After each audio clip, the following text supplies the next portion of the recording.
Saudara-saudara, pada saat ini kita akan belajar tentang persamaan antara Al-Quran dan Alkitab. Kita mulai dengan kelahiran Yesus. Kedua agama mengakui kelahiran Yesus sebagai mujizat. Yesus lahir dari Maria atau Maryam yang perawan. Keduanya mengatakan bahwa Yesus atau Isa lahir dari seorang perawan. Ini mujizat. Tidak ada seluruh dunia, dimanapun juga ada orang lahir tanpa bapa. Jadi hanya Yesus, hanya Isa yang lahir dari seorang perawan. Sesuai Injil Matius 1 ayat 18 sampai 25 dan di dalam Al-Quran Quran 3 ayat 45 sampai 47. Nama Yesus berasal dari kata Yeshua yang berarti Tuhan menyelamatkan. Yang berikutnya, Yesus tanpa dosa. Yesus disebut tanpa dosa baik di dalam Injil maupun dalam Al-Quran. Baca saja Quran 19 ayat 17 dan 22, Yohanes 8 ayat 45 sampai 47. Jadi satu-satunya nabi yang disebutkan secara eksplisit sebagai tanpa dosa dalam kedua kitab suci. Yesus sebagai nabi. Yesus diakui sebagai nabi baik itu di Injil dan di Al-Quran. Tugasnya adalah menyampaikan pesan Tuhan kepada umat manusia. Yesus juga melakukan banyak mujizat dalam Alkitab dan dalam Al-Quran. Sebagai contoh, menyembuhkan orang buta, membangkitkan orang mati, dan memberikan makan ribuan orang. Yang berikutnya, Yesus memberikan wahyu Injil yang berarti kabar baik.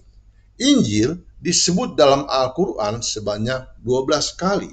Dalam Injil Lukas, Yesus menyampaikan kabar baik langsung dari Tuhan.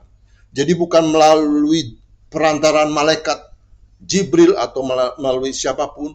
Tidak, Yesus langsung perkataannya itulah firman Tuhan. Kedua agama menyebut Yesus atau Isa sebagai Al-Masih, Mesias, Isa Al-Masih.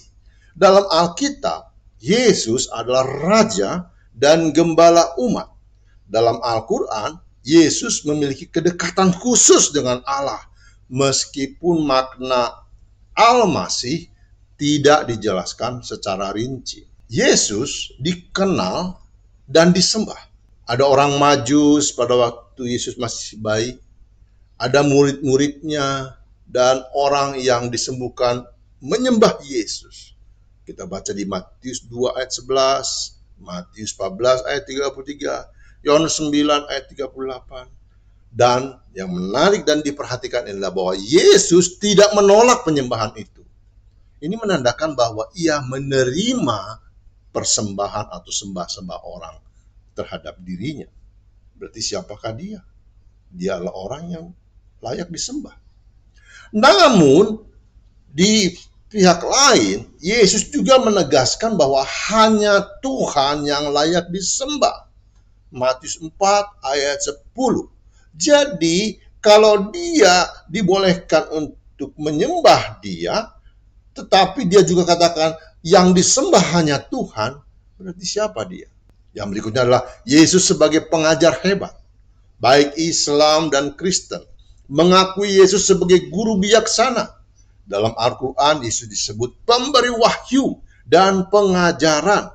Quran 5 ayat 110. Dalam Injil, Yesus dikenal sebagai guru yang diutus.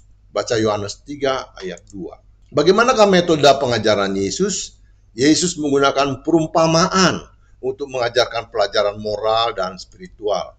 Sebagai contoh, gandum dan ilalang, di mana pada waktu itu ada orang menanam gandum, malam hari ada orang jahat, ditebarkan lagi ilalang, lalu besok paginya orang yang menanam gandum itu lihat, loh kok ada dua yang tumbuh, gandum dan ilalang.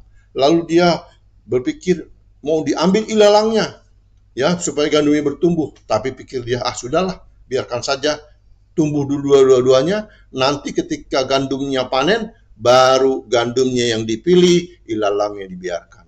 Ini menandakan cerita tentang penghakiman terakhir, di mana akan ada pemisahan antara orang yang percaya pada sang nabi dengan orang yang tidak percaya. Tentang penyewa jahat, ini tentang pengiriman utusan Tuhan. Jadi siapakah utusan itu? Itulah dirinya sendiri. Demikian juga dengan domba dan kambing, hukuman dan berkat bagi manusia. Dipisahkan antara mana domba, dipisahkan mana kambing. Ini mau menandakan bahwa mana orang jahat, mana orang baik akan dipisahkan. Jadi dengan perumpamaan ini, dia bisa menerangkan, mengajarkan kepada orang. Dan juga perumpamaan domba dan kambing ini adalah tentang Yesus yang menghakimi umat manusia. Dia yang akan memisahkan antara domba dan kambing itu. Demikian juga Yesus sebagai Tuhan atas hari Sabat. Pernah suatu ketika, ya, dia berkata, Yesus menyatakan diri sebagai Tuhan atas Sabat. Kita baca nanti Lukas 6 ayat 1-5. Ini menunjukkan bahwa ada otoritas dalam dirinya atas hukum Tuhan, atas Taurat, ya. Berbeda dari nabi lain, Yesus berbicara atas namanya sendiri, bukan hanya menyampaikan wahyu Tuhan. Jadi Yesus, perkataan dialah perkataan Tuhan. Karena apa? Karena itulah maka dikatakan firman Allah yang turun ke dunia. Ya, pada mulanya adalah firman, dan firman bersama dengan Allah, dan firman itu juga Allah. Itu dalam Yohanes 1 ayat 1. Lalu di ayat 14, dan firman itu menjadi manusia. Jadi ketika dia menjadi manusia, di dalam Al-Quran dikatakan kalimatullah, ya, kalimat Allah, di mana kata-katanya adalah kata-kata Allah. Oleh sebab itu, mengapa Yesus mengatakan kepada orang, dosamu diampuni. Sebab orang yang bisa mengampuni dosa hanya Tuhan. Yesus sebagai nabi yang unik. Karena apa? Karena tidak ada nabi lain yang berbicara dan bertindak dengan otoritas seperti Yesus. Ini menunjukkan hubungan yang uniknya dengan Tuhan. Sebagai kesimpulan, Al-Quran dan Alkitab memiliki banyak kesamaan dalam pandangan mereka tentang Yesus. Yesus dilahirkan secara mujizat dari seorang perawan. Dia hidup tanpa dosa. Siapa manusia yang tidak berdosa di seluruh dunia? Hanya satu yang tidak berdosa, yaitu Yesus. Dialah seorang nabi yang menyampaikan wahyu. Langsung kata-katanya adalah wahyu. Dan berikutnya dia melakukan banyak mujizat. Sementara ada nabi yang lain yang di Alkitab sucinya mengatakan dia tidak memiliki mujizat selain hanya kitab suci itu saja. Lalu diakui sebagai Mesias atau Al-Masih. Demikianlah pembahasan kita tentang persamaan antara Alkitab dan Al-Quran. Kiranya ini menjadi berkat, menjadi pengetahuan bagi kita semua.